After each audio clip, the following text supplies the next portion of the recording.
जागतिक महिला दिवसाच्या औचित्याने महिला सबलीकरणासाठी समाजात व्यापक जनजागृती होणे आवश्यक असून महिलांप्रती सकारात्मक मानसिकता जोपासावी, महिला व पुरुष घटकांनी समाजात जाऊन व्यापक जनजागृती करावी, तरच भारतीय समाज सर्वार्थाने सक्षम व समृद्ध होईल, असे मत धनाजी नाना महाविद्यालयाचे प्राचार्य डॉक्टर राजेंद्र वागुर्दे यांनी व्यक्त केले.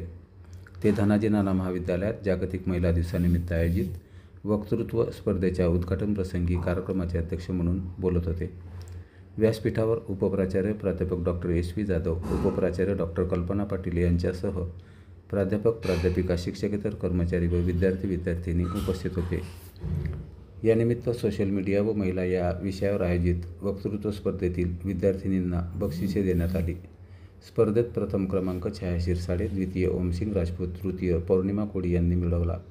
स्पर्धेचे परीक्षक म्हणून प्राध्यापक डॉक्टर आय.पी. ठाकूर व कॅप्टन डॉक्टर राजेंद्र राजपूत यांनी काम पाहिले.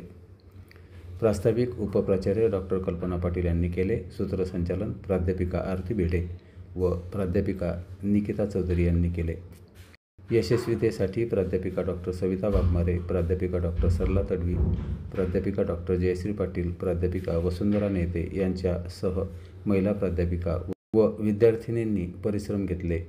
युगदूत न्यूज लाईव्ह करता राजेश पोद्दार. आणि ते कशा करता होत आहे हे आपण समजलं पाहिजे. आपली मानसिकता बदलली पाहिजे.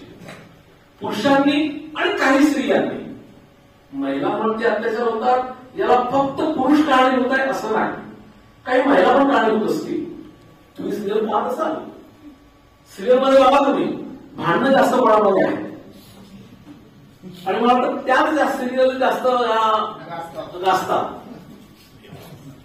म्हणून महिलांना सक्षमीकरण करणं हे फक्त पुरुषांचं किंवा महिलांचं काम असं नाहीये. काही महिला, काही पुरुष ज्यांच्यामुळे करावं लागतं त्यांची बौद्धिक पातळी बदलण्याची गरज आहे, त्यांचा विचार बदलण्याची गरज आहे. आणि म्हणून आपल्यासारखे जे महाविद्यालयामध्ये शिकणारे पुरुष आणि स्त्रिया असतील यांनी समाजामध्ये जाऊन ज्याला आपण समाज प्रबोधन म्हणतो त्याचं कार्य केलं पाहिजे. आणि हे कार्य काय तुम्ही असं समाजाचा असं नाहीये, तर वेगवेगळ्या गोष्टी आहेत. तुमचा जो विषय आहे सोशल मीडिया व महिला, हा चांगला विषय घेतलाय. कारण सोशल मीडियाचा वापर तुम्ही जर पाहिलं, जो सर्वे आला आहे त्यामध्ये महिला जास्त करत आहेत. पुरुषांपेक्षा सोशल मीडियाचा वापर महिला जास्त करतात.